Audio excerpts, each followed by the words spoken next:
So how do you sum up 36, almost 37 years of God actively providing and protecting you in big and small ways in just 45 minutes, right, Brian? Just kidding. We did time it. It was under 15. So I grew up in a Christian home. I'm the youngest of 3 girls with a 6 and 8 year age gap. We attended a church that my parents helped start when I was 3, and I was saved at age 7 during an Awana type night. Baptized by age 9, and it had developed a box mentality that made sense for my little type A personality. It sounded like, you're a fisher, so you follow in your sister's footsteps. Do this, say that, be the example. Don't share your true feelings or confess sins to someone. You have it all together. When you do sin, ask for forgiveness from God and move on, knowing that I do the same thing again, but it was okay. God would always forgive me, even if I'm not that sorry.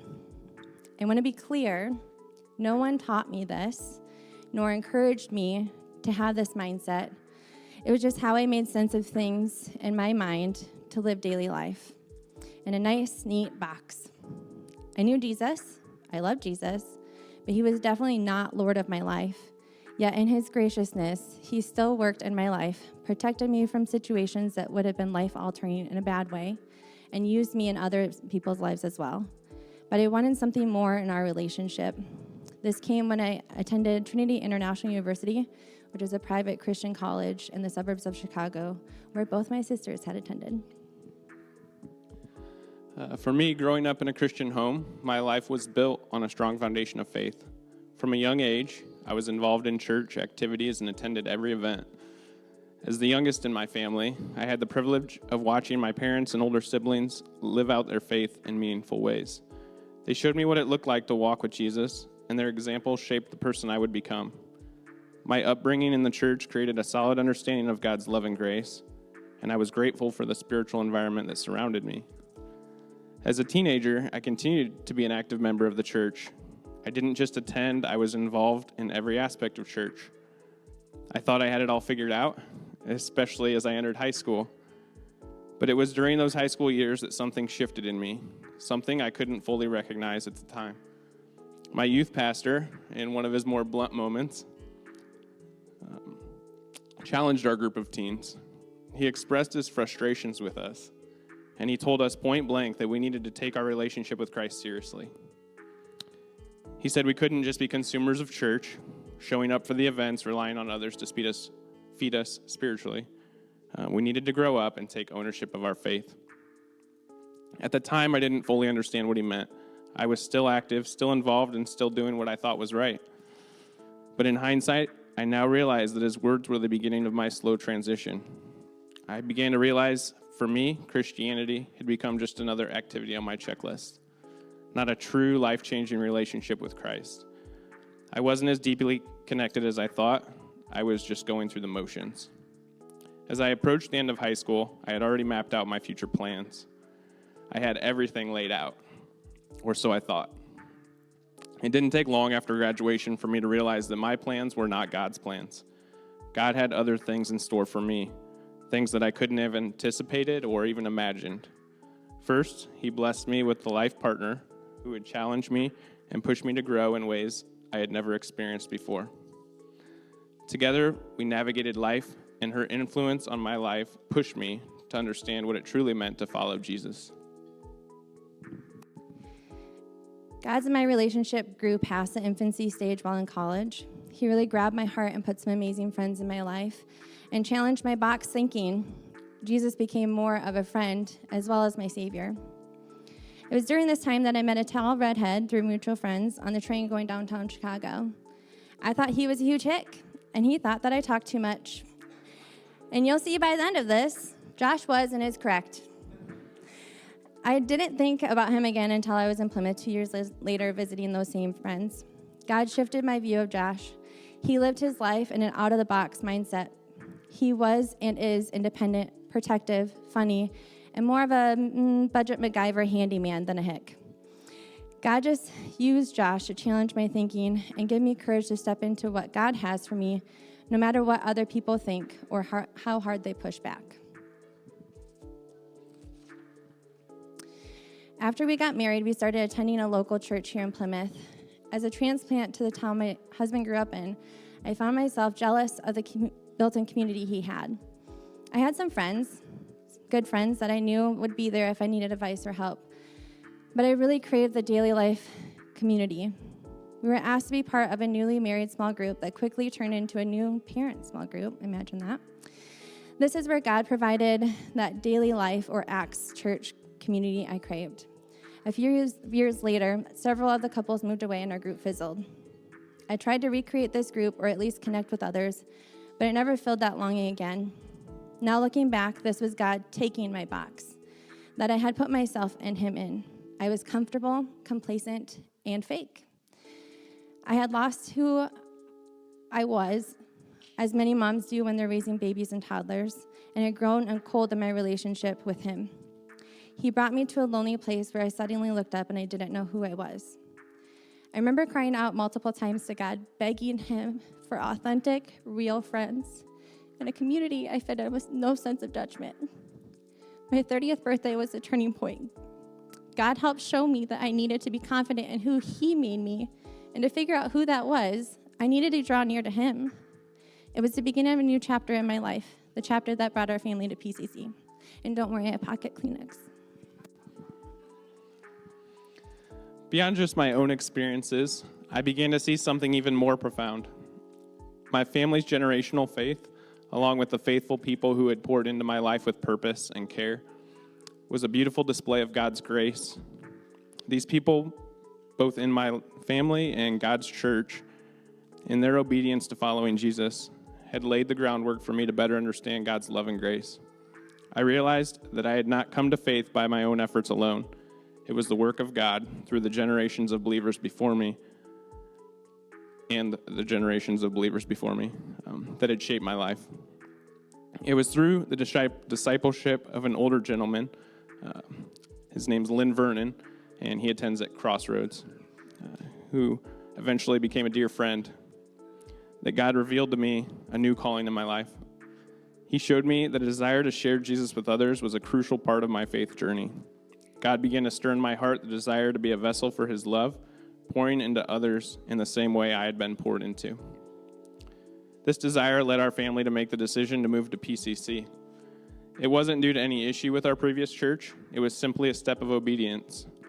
God had opened a door, and we were eager to walk through it. PCC presented a unique opportunity filled with new faces, young families, and a chance to share the love of Jesus in fresh ways.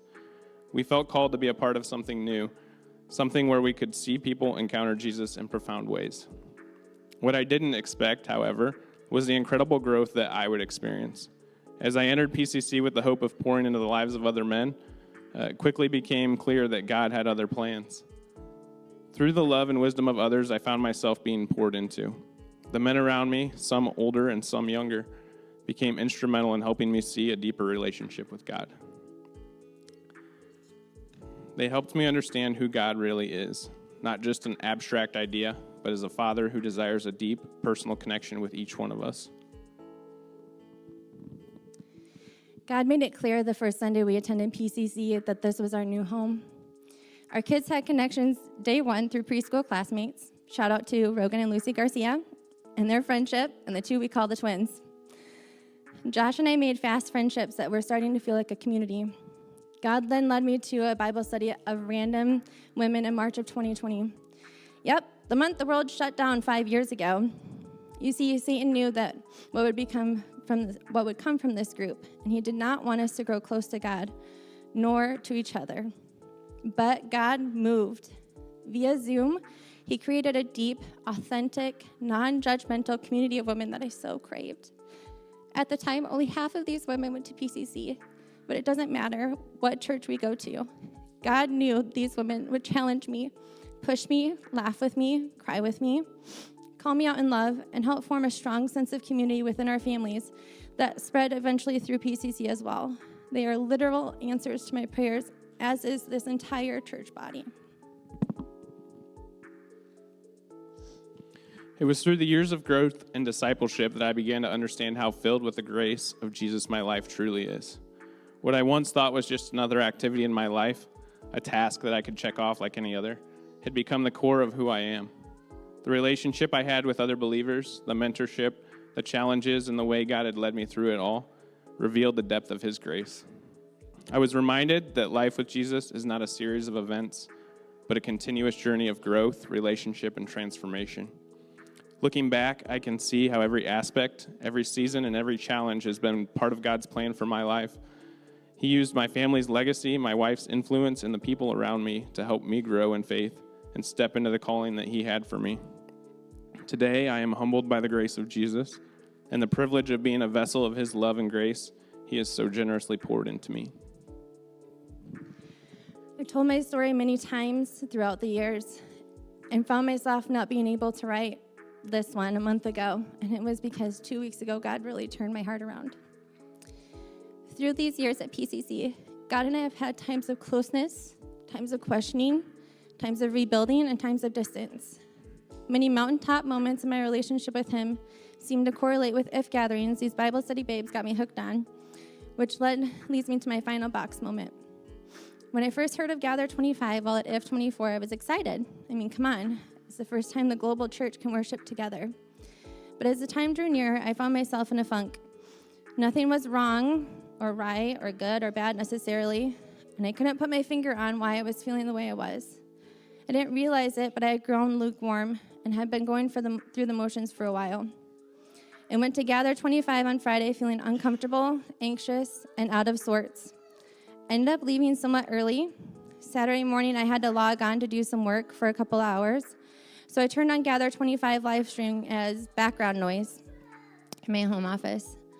While I was listening to the translator translate the Romanian pastor's sermon, something shifted in me. Questions I had hidden deep in my heart for years or decades started bubbling up to the surface. Questions like, what if God hardens my heart like Cain's and doesn't pick me? Or am I acting out of privilege and entitlement in my relationship with God because of my religious freedom? And do I worship God because it's part of my culture and what I've always known? Or do I truly believe he is who he says he is, the truth? I felt convicted in my pride and apathy. In the same session, I heard from Ann Voskamp about a woman in Africa that walked a marathon every day so she could take reading lessons and learn how to read the Bible that a man in her village had spent 37 years translating into their language.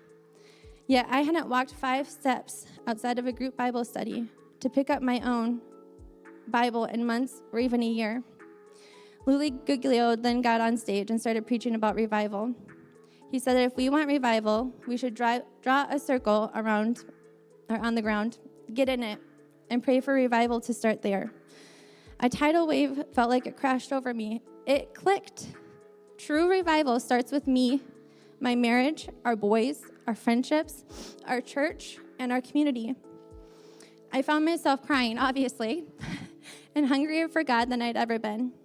It clicked in my heart and my head for what the elusive, spirit-led daily life actually looks like.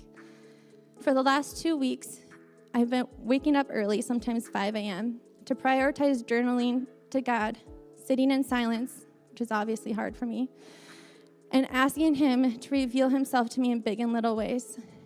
And he has. If I share them now, we'll be here for another 45 minutes, but I'm happy to share them with whomever asks me later. I've been digging into my Bible each morning. I've had such joy and peace and contentment in my heart. Even coworkers have seen a shift in me. I feel like I finally reached the adult stage of my relationship with Christ. He is real. His Spirit is moving each day. He has a plan, and I not only get to call him my Father and Savior, but I also get to call him my true friend. You see, I realized my relationship with God isn't about me. It's about him. When I stopped focusing on what box I was or wasn't checking with God, or looking at my quiet time as a to-do list item, I realized he wants to be the best friend, not my casual friend. My time with him has been better than the best planned out, I didn't have to do anything but show up date night that I love with my husband. It's better than the come in comfy clothes to eat good food and have great conversation girls' nights that fill me up. That's what each morning with him has become. He refreshes me from the inside out, and I hope my excitement to meet with him doesn't diminish, but I'm sure there will be a season when it does. However, I know that his joy will still be evident in me. I can't wait to see where God takes me, my marriage, our boys, and this church now that he is driving fully in control and I'm just a passenger princess.